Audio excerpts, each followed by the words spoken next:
I would like to call our regular Board of Education meeting to order. And at this time, we are pleased we have members of the JV girls basketball team who are here to lead us in the Pledge of Allegiance. So if those ladies would come up, please.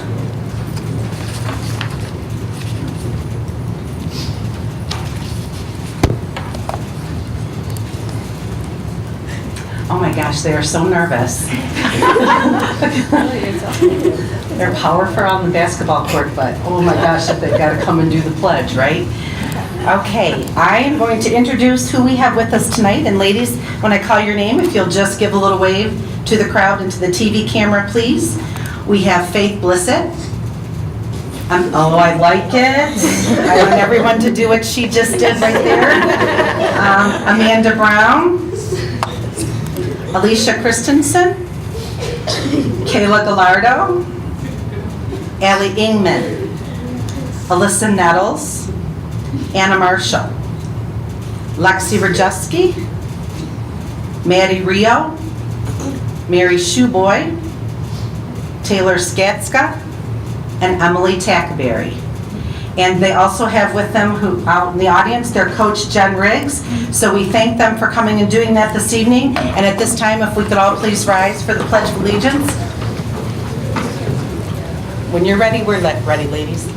I pledge allegiance to the flag of the United States of America and to the republic for which it stands, one nation, under God, indivisible, with liberty and justice for all. Turn me around. Thank you. An excellent job. Thank you, ladies. Well done. Thank you, Jen. Thank you. Okay, next is our mission statement. Ryan? At Richmond Community Schools, we provide a quality education that empowers students to be successful in a global community. Okay, roll call. Sarah? Here. Kyle is absent with notice. Margaret? Here. Chris? Here. Dave? Here. Tracy? Here. And I am here. Thank you. Next, looking for a motion to approve the agenda as presented. So moved. Support. Chris, was that you? Yes. It's been moved and supported. Any discussion? Hearing none, all those in favor, aye. Aye. Opposed? Motion carries. Next, a motion to approve the consent agenda items as presented. I make a motion to approve the consent agenda items as presented. Second. It's been moved and supported. Is there any discussion? Brian? I would just like to recognize the two individuals for their resignation and retirement. Daniel Sequence was hired at the beginning of this year as our technical director at the high school. He was accepted to Western Michigan University second semester, so he's going on to pursue his education, so I wish him only the best. And Tracy Mills, lead child care provider at Lee Elementary School, has done her retirement paperwork. Okay, anybody else? Okay, it has been moved and supported. All those in favor, aye. Aye. Opposed? Motion carries.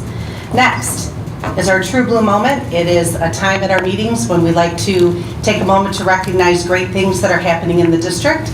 And tonight we are honored to be able to have Dr. Ladd and his students from the We the People group to come up and tell us all about themselves and their great success.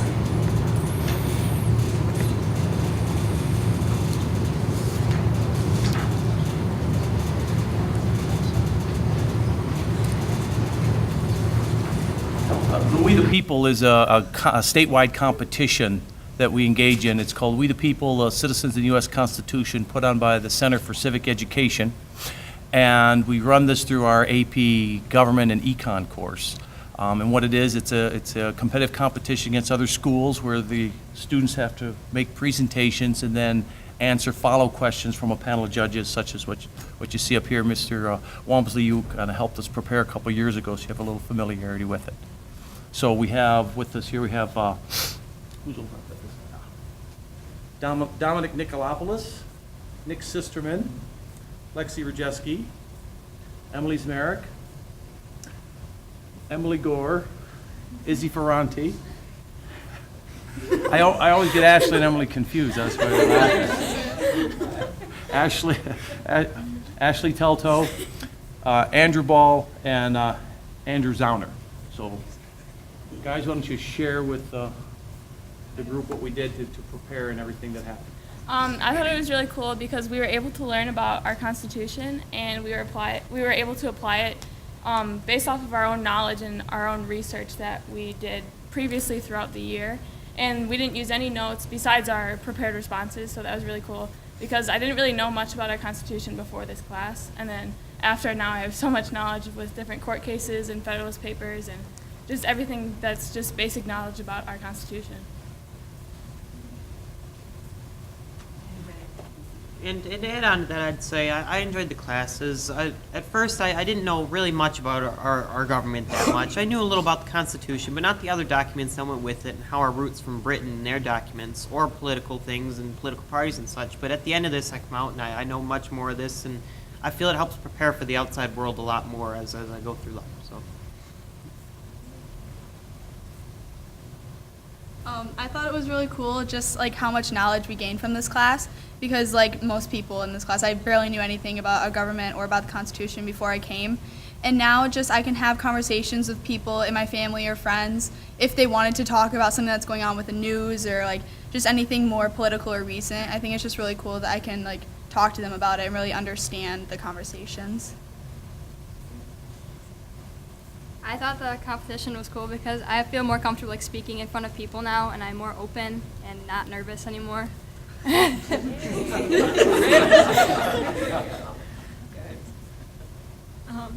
thought it was cool that we worked so hard this whole year to like come together in this one competition, and I thought we did really good like as a team all together to come in 4th overall. So. Even what? Ashley, what did you say? 4th? 4th. I say it gets you like a lot like prepared for like kind of like those marketing classes. For like instance, in my marketing class we have to do all these presentations. It kind of like gets you like more out there. You're able to not be as nervous. You're just able to just kind of like, you know, like go do like say what you want, say what you think, and it's kind of like no one judges you. You're just having a conversation with the judges, and I feel like when everyone goes to the competition, they're all nervous. There's really nothing to be like nervous about though, because you should just be calm and have a conversation basically.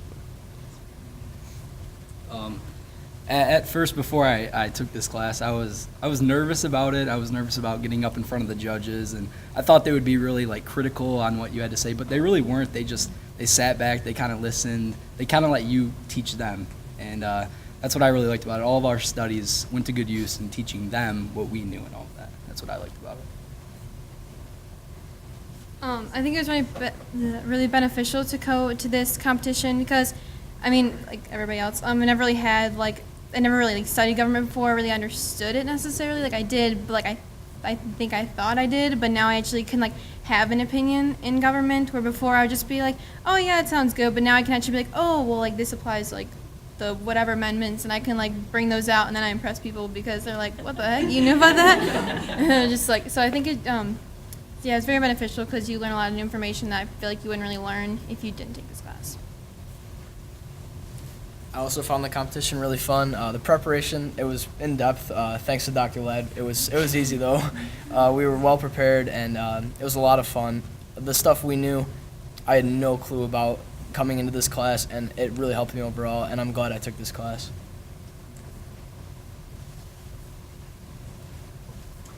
So anyway, I know education's a competitive business these days, you know, so just something to think about. You're looking for faces to put on that poster of the kind of students that exemplify Richmond High School. These are the kids right here. Thank you. Excellent. Thank you.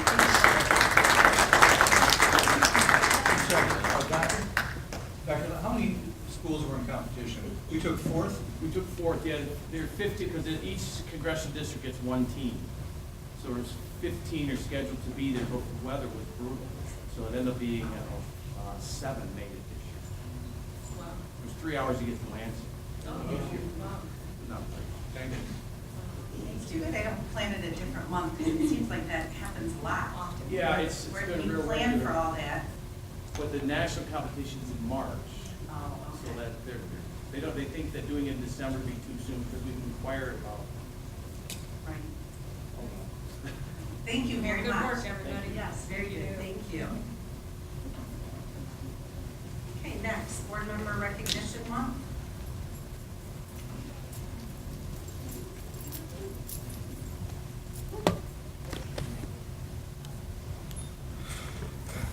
January is an opportunity for districts, communities to recognize school board members for what they do and volunteer. I'd like to read you something about school board members that many people may not know.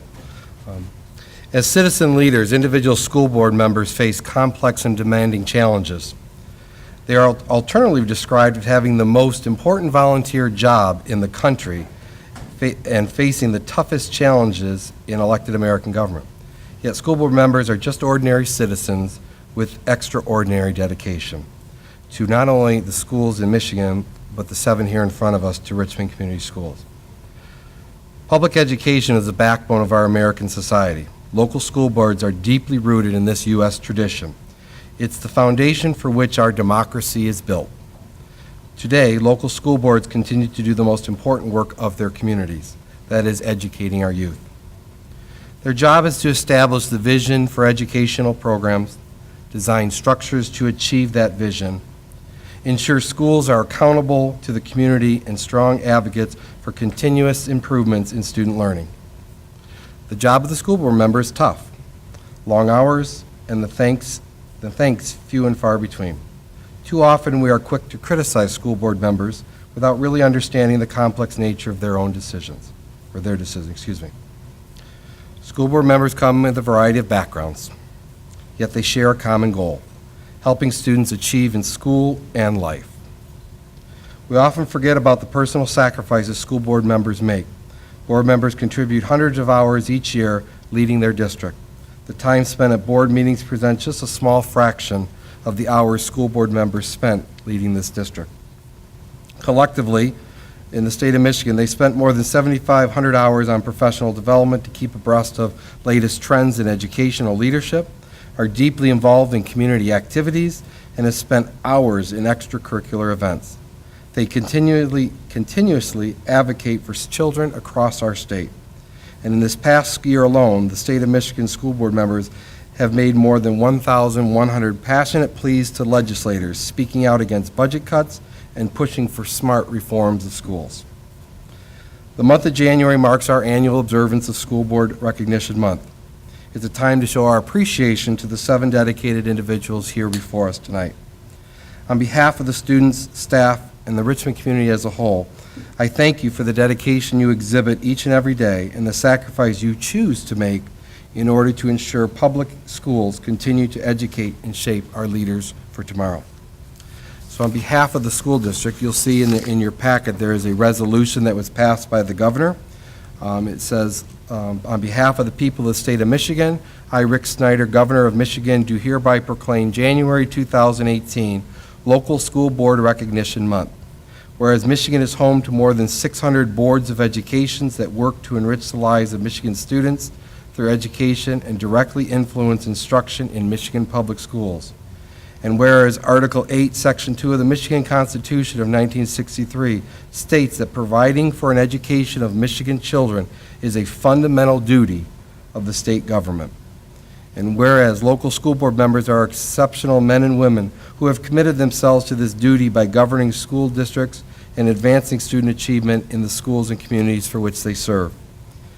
And whereas during this month we joined together with the Michigan Association of School Boards, the Michigan Department of Education, local school districts, and community organizations to recognize and raise awareness of the countless efforts and contributions local school board and school board members throughout Michigan provide. Therefore, I, Rick Snyder, Governor of Michigan, do hereby proclaim January 2018 as Local School Board Appreciation Month. So with that, we have a small token of appreciation for each of you. There is a certificate as well as to have a lunch on us. So thank you for your dedication to the students of Richmond. In alphabetical order, we'll start with Tracy Bartels. And I'm going to fist pump you because I'm not feeling good, so I don't want to necessarily get you. Still want to share, I get it. Thank you. Thank you. Ryan Edberg.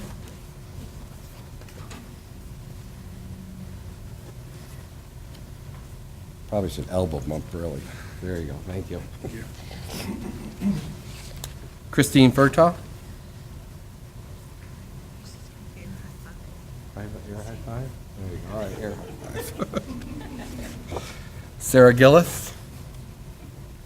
I'm reminded of what those Girl Scouts said in January about spreading germs and so forth, so. Air high five. There you go. That's good. Kyle Simmons is not here. Margaret Telto.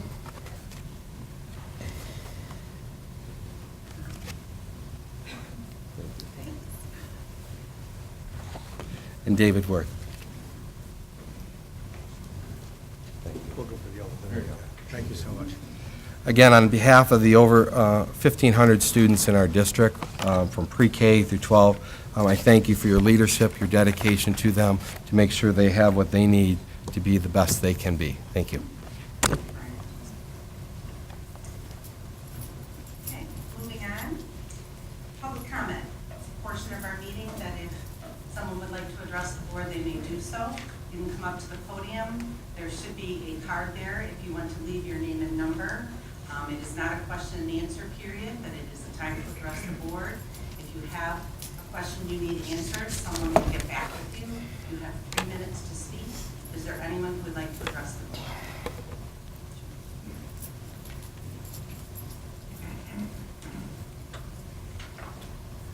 Hi, my name's Chris Pfeiffer. I have a student at Lee Elementary, and I'm sure all of you are aware that we have a serious issue with the plow company that takes care of our school district. To be honest with you, I owned a plow company for 5 years, lawn and snow, and I would be completely embarrassed to put my name on what they have done here. And I've addressed it to the superintendent, taken pictures every time it's snowed. They're just not doing the job that needs to be done. The second thing is the parking at the elementary is out of control. You have the littlest kids walking the farthest distance to the doors, where the buses are dropped off right on the loop. I think something can be addressed where the drop-off for the students could be a little bit safer. And the entrance to the parking lot right in front of the school is bottlenecked. And anybody that's driven in that parking lot knows at the end of school or beginning of school, you can't get in or out of that parking lot. There is a walkway where there's cones that could be an alternate exit if it was blocked off by some way with cones or something. My son goes to Lance Cruz School, and they have a similar situation in the parking lot where there's an easier exit route. So I just looked that you guys could look into this. Like I said, I've been in touch with the superintendent, sent him pictures, and I was hoping for a better turnout. A lot of the parents complained about the same thing, but apparently didn't want to voice it. So I have no problem voicing my opinion, and it makes it safer for our kids. So with that, that's all I have. Mr. Bedford, did you write your name? Oh, no. And phone number, please?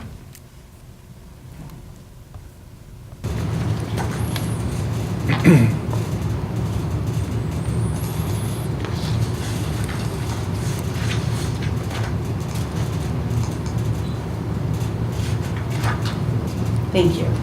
Anyone else? Haley? Thank you. Okay. Moving on, Board of Education Student Representative Report. Haley? Okay. As always, I'll begin with the elementary school. Today is the first day of our second semester too. I just thought I should put that out there. So for me, it's the last semester of high school. It's nerve-wracking, but okay. So for the elementary school, on January 17th, they had a fundraiser at Carta's Cantina, and that was for the PTO, and 25% of the sales were donated to the PTO. So that's really great, because the PTO at the elementary school, as you guys know, you hear every other week how awesome they are. Speaking of that, on January 19th, they had a movie night for the kids, and there was a really good turnout, so that's good for them. On January 26th, this Friday, the elementary school is going to have a PBIS assembly that's going to focus on respect. And then January 29th through February 2nd, the PTO, again, is sponsoring a book swap for the students, so they get to come in and bring old books they don't want anymore and trade for different books. Now into the middle school. Winterfest is happening Friday, February 2nd. So if you're not familiar, that's the big event in the middle school for all middle school students. They bring in a bunch of fun stuff like airbrush tattoos and fun obstacle courses, things like that. So, also congratulations to Emma Milbrand. She's an 8th grade student and she performed at Solo and Ensemble for band this past Saturday, and she received a Division I rating for her flute solo. So if you're not familiar, the way that Solo and Ensemble works, for band it's 1 through 5 are the ratings, and they perform in front of a judge, 1 being the best. So she got the best rating possible. The 7th and 8th grade basketball teams competed in the annual SC4 game versus Emily City. So that's a really good opportunity for them to play on a college court, see what that's like. Also, the middle school cheerleading team received first place at their competition on Wednesday, along with our high school girls. So congratulations to both of those teams. Also, I'd like to say is a blanket for elementary, middle school, and the high school. Singing in the Rain, they put that on the past weekend. I was able to see both casts, so I was really excited that I was able to do that since I wasn't a part of this production. So that's a new K-12 program, and they did really well. It's always fun to see the little kids just have the time of their life up there. So that's always good. Both casts did really well. Okay, so now into the high school. I'd like to start off by saying congratulations to the We the People team. I know how hard that is because I had to do it last year. And I know that Dr. Ladd was like 10 times harder on them this year. I witnessed him stop kids in the hallway and ask them questions. So, I know that they worked really hard. So congratulations to them. Also, congratulations to some high school students that performed at Solo and Ensemble, band Solo and Ensemble. Bryce Germain, Zach Gray, and Noah Ryan all received 2nd division ratings. And then for choir solo and ensemble, Allie Fissler and myself, we both received Division I ratings. So that qualifies for states. Key Club is doing some fun stuff that you probably saw when you came in. They're doing Valentine's for veterans right now. So that's just open to any student that wants to come in and make a Valentine card, and we'll send them off. Key Club is, we're trying to do something, a different event every single month. So for March, I think Purse Drive is our next event, which is neat. We've never done that before. Purses, yeah. And where will they be coming to? Probably to a women's shelter, I think. Oh, very good, okay. So we thought that would be an original idea. Also DECA. DECA competed 2 weekends ago. 4 students are qualified to advance to states. Johnny Chesney, Jesse Melton, Taylor Sherry, and Sydney Sheridan. So congratulations to them. On that same track, our marketing class is having a Dippin' Dots representative come in and talk about new products that we could potentially sell in our school store. So that will be fun for them. Our spring musical has just begun, Little Women. So auditions just finished and everything last week, so we're getting right into everything. Those shows won't be until April. So we got some time on that. Also, shout out to bowling.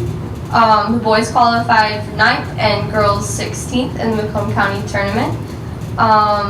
Also, CJ Wagner finished 4th in the county. Both teams are 4-0 this season, so congratulations to bowling.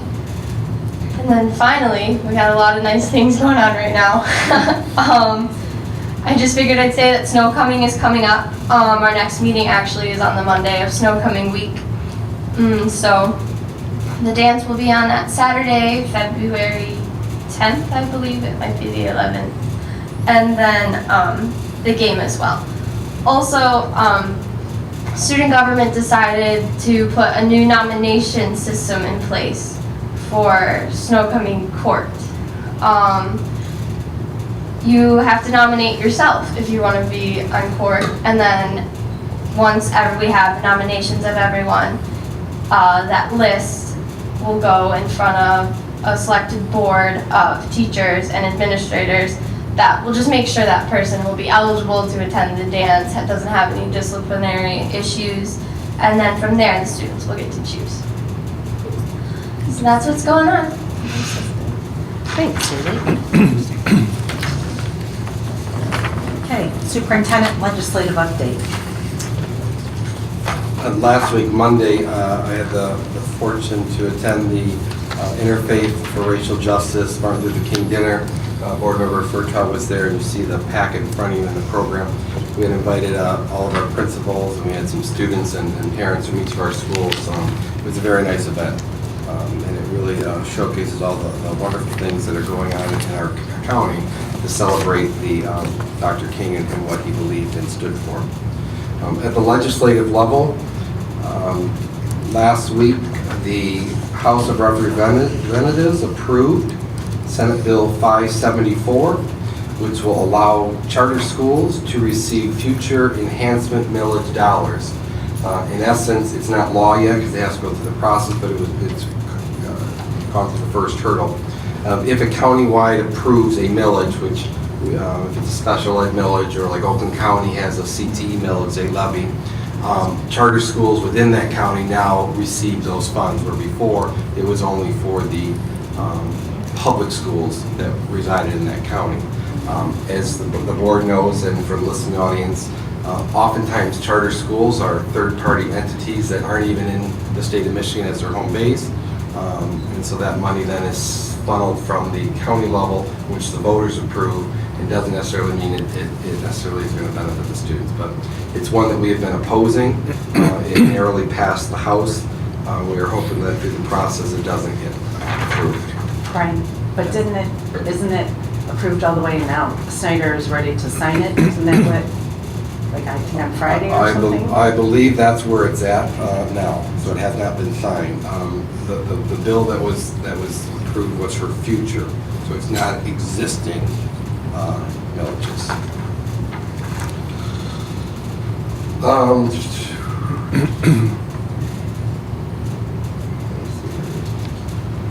Last week, the Senate Finance Committee approved a bill which would increase the personal exemptions from basically $100 each year. The House bill also approved it.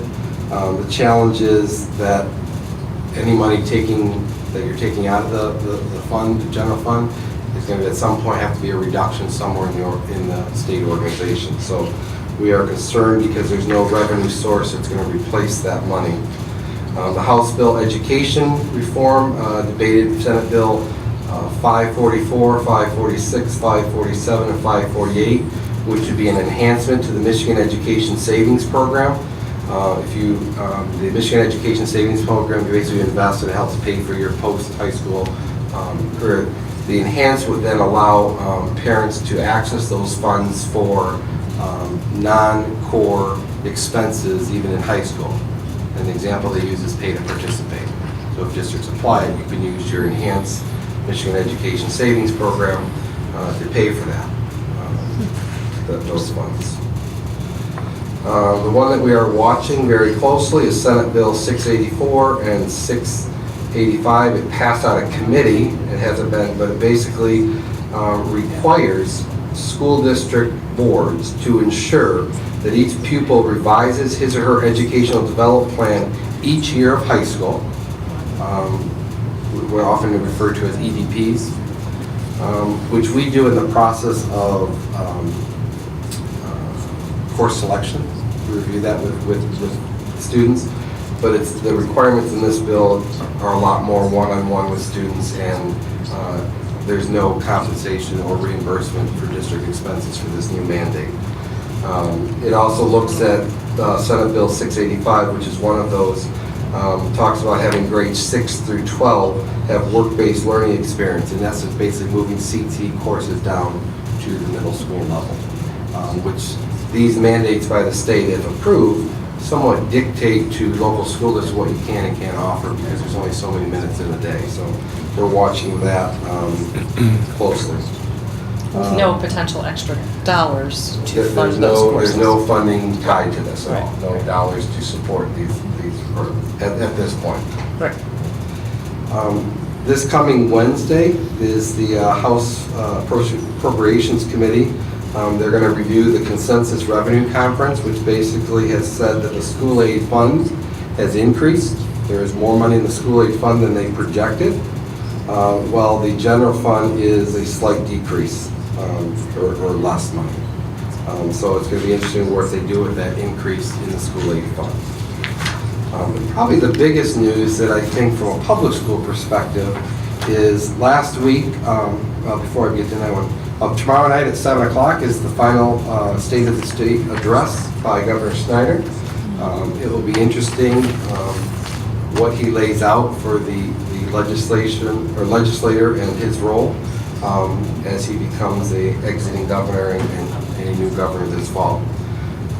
Last week, and it's on the action item, I think probably the biggest thing for public education is the bipartisan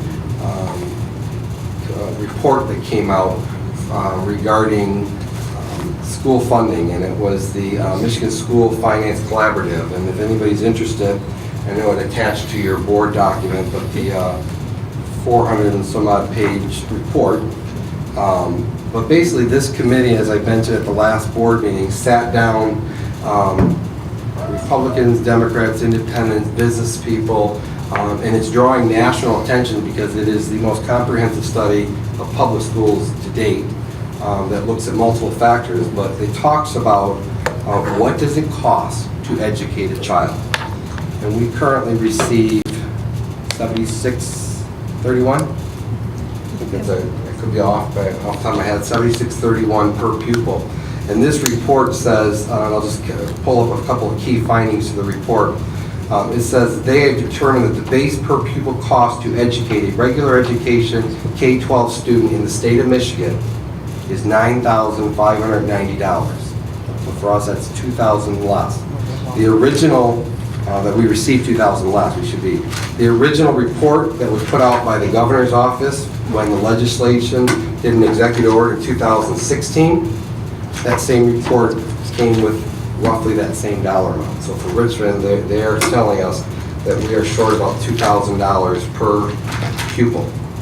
They also, in the report, said charter schools and traditional public schools should be funded equally. The cost to educate a preschool student age 3 or 4 is $14,155. The cost, there should be, they recognize that the cost to educate a special education student, a student that's an English language learner, students that live in poverty, and to provide career and technical education should be above what the base allocation is. Transportation, because it varies by district, should be in addition to allocation, so at the cost of $973 per rider. There are districts that, and I'll just use the closest one in our town, or near us, is Mare Academy. Gets the same foundation allowance as us, but they have no transportation costs. They have certain costs that we do not, that we have that they do not. And that they also looked at school districts vary in size in the state of Michigan, and that needs to be taken into consideration for districts that are less than 7,500 students. There needs to be additional compensation for those districts because of the economy of scales. A district like a Utica Schools with 32,000 students or 30,000 students, I don't know exactly what, has a lot more leverage being the economy of scales than a district like Richmond with 1,500 students. And so there are costs that we both share, but they can, they have the economy of scale. So I would encourage, it's been all over the newspaper articles, it's been on every news report. You know, you'll see there's an article, I believe, in the Detroit Free Press stating that one of the reasons that Amazon did not choose to make this Detroit area headquarters is because of the lack of talent. But if you look at successful states and successful districts, you invest in education, you will get the talent. I can't say enough about the staff that sit here in our district every day with our kids. They are doing so much more with less. They are being as creative as possible. You drive by these schools in the morning at 6:30, you're going to see parking lots filled. You'll see them here on Sundays. You'll see them here on Saturday. They are dedicated, not only the teaching staff, but the parapros who make sure kids get on and have a successful day.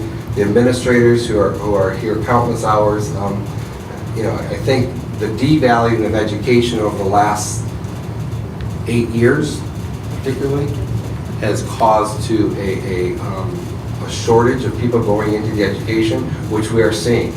Olivet College has closed their education school. The enrollments are down across. In several years, when we have that group that's going to retire, there will be a teacher shortage in the state of Michigan. And we've all been saying it for years.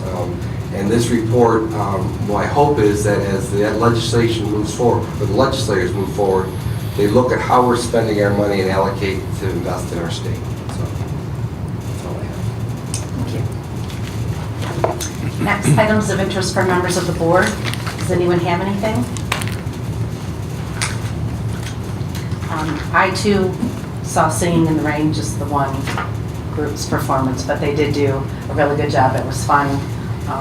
You are right to see all ages of the kids enjoying themselves, so it was a good show. I did have a chance to attend the Interfaith Center for Racial Justice Martin Luther King Day celebration, and I was impressed with the overall event, and I was really impressed with the students that attended and their attentiveness to the event and the things that they were able to take away from it. So I just appreciate that the school district is part of that event. My daughter and I got to attend the family movie night at Will Lee Elementary last Friday, and as Haley said, it was a great turnout, very well attended. It was a lot of fun, and I thank the PTO for putting it on. Anybody else? I'll just mention, oh, sorry. The PTO is putting on a mom prom this weekend for anyone that doesn't know, and it sounds like it's going to be a lot of fun. It's at Mariachi's. I think tickets are probably still available. If anybody wants to go check that out, I'll be going to the mom prom. So. Oh, I can't wait to see pictures. I know. I think it's going to be fun. It's my first mom prom, but it should be fun. So if anyone wants to go, call and get tickets. I think they're still available. It should be fun. Okay, moving on to our action items. Approval of CTE broadcasting computers. Brian? For the radio, or excuse me, not the radio, the television broadcasting course, we are looking at utilizing CTE dollars for primarily the second year of those at television broadcasting class. Our current computers we have in the lab and the software they use, it doesn't maximize their ability to get everything that software provides them. These computers will be up to date so that we can maximize the software systems utilized by the students. So these will be paid 100% out of CTE funds. There's a sample resolution. I motion to accept the recommendation of the superintendent and approve the purchase of 9 HP CTO Elite Desk 800 G3 Tower PC, HP V244H LED monitors, and HP DisplayPort for VGA adapter for a total not to exceed $17,910 as outlined in the attached documentation. Support. Okay, it's been moved and supported. Any discussion? Do we get competitive bids on these? Or what's our policy on it? What dollar amount do we get competitive bids? Competitive bids are $21,003. We get quotes Over on 23,000. 23,000 now for competitive bids. C-High is typically one that's in the REMSI bid, which is, and forgive me, I'm drawing a blank on what REMSI stands for, but it's a statewide bidding system that we go to, and they've already done the legwork on some of this stuff. So And C-High, it's discounted for it's schools. typically discounted, so they give you a rate. Sometimes when you go out to competitive bids, you'll get a better price, but otherwise they've already done it. And C-High company is one of those that's already listed as a competitive bid. So will these computers be able to be incorporated in other curriculum for other students, or is it just exclusively for the people that are in the suite, in the I would Adobe assume suite? it's very similar to the Title I funds, is they are first and foremost by the content or the area that they've been purchased for. But it doesn't prohibit you from using it in other areas, so long as that CTE course always has opportunities, or am I correct? Correct. Yeah, so we could utilize it in other courses. Being 9, it would be a different style classroom. We still would have 2 other labs, this lab and the one, the main lab. Thank you. Anybody else? Okay, it's been moved and supported. I'll do a roll call. Tracy? Aye. Sarah? Aye. Ryan? Aye. Dave? Aye. Chris? And I vote aye, motion carries. Next, resolution of support regarding school finance research collaborative. As I mentioned in the legislative update, you will see that document. Here is a summary report that was just released today. I participated in a conference call regarding this. And as you'll see in this PowerPoint here, it summarizes that large document. Excuse me. So it gives it much more easier chunks to understand on the different approaches they did to get to the recommendation they did. In your packet, you'll see a resolution. My hope was I was going to read it, but I'm going to ask to pass tonight because I don't know if I'll make it through. It's quite lengthy. But basically, what I'm asking the board to do is it signify their support that our state seriously look at the School Finance Research Collaborative report and look at how public schools are funded and look at this report and make some policy changes that will not only support Richmond Community Schools, but all students in the state of Michigan. So you'll see the resolution in there. I also gave you again some background on who the school finance is regarding. So. Okay, there's a sample resolution. Pursuant to Section 8B of the Michigan Open Meetings Act. No, Oh, I'm sorry, wrong one. Yep. Look at I make a 12B. motion to accept the Go ahead. recommendation of the superintendent and support the resolution regarding school finance research collaborative as outlined in the attached documentation of resolution. Support. It's been moved and supported. Any discussion? It's just imperative that someone pays attention to this who is in power. And so it's really important for our voices to be attached to this so that the children of the estate get what they need. Because they're not right now. We do our best. We are doing great work. Yes, yes, yes, yes. But imagine what else could happen. Imagine what else could be happening. Well, yeah, it's a pretty darn sad state of affairs when a report can come out that says it takes $9,590 to educate a student and we get $2,000 less than that. And let's be That's clear that there are pathetic. some districts that do get that. Oh, in the absolutely state. there, yes, So yep. the inequity And more. is a major issue Correct. that needs to be dealt with. And so hopefully this will lead to a different way of funding. That's what I'm hoping. Okay, anybody else? Brian, is there a meeting coming up on this at Wayne State? There is. The Metro Bureau sent out, and I think I put it in the newsletter, it's coming up on March 8th. And if anybody in the public or any teacher, I mean, I'll be sending out to staff, is interested to go, it's at Wayne State University. They're having a panel discussion. Senator Pavlov will be there.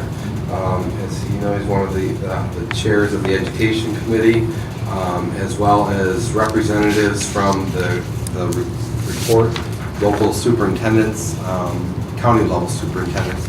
And it's a discussion about this report and where do we go from here and how do we help our legislators understand this. So I would encourage anybody to attend. We'll go out tomorrow to the staff in Richmond. Okay, it's been moved and supported. All those in favor, aye. Aye. Opposed? Motion carries. Okay, next. It's a closed session for purposes of a student discipline hearing. There's a sample resolution.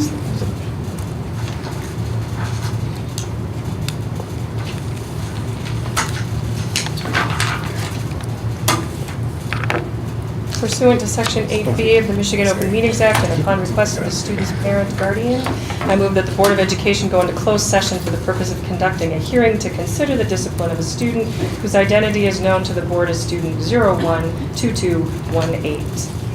Support. It's been moved and supported. Is there any discussion? Hearing none, all those in favor, aye. Aye. Opposed? Motion carries. We will be adjourning to closed session, and we will return. We are back in open session, looks like 9:29.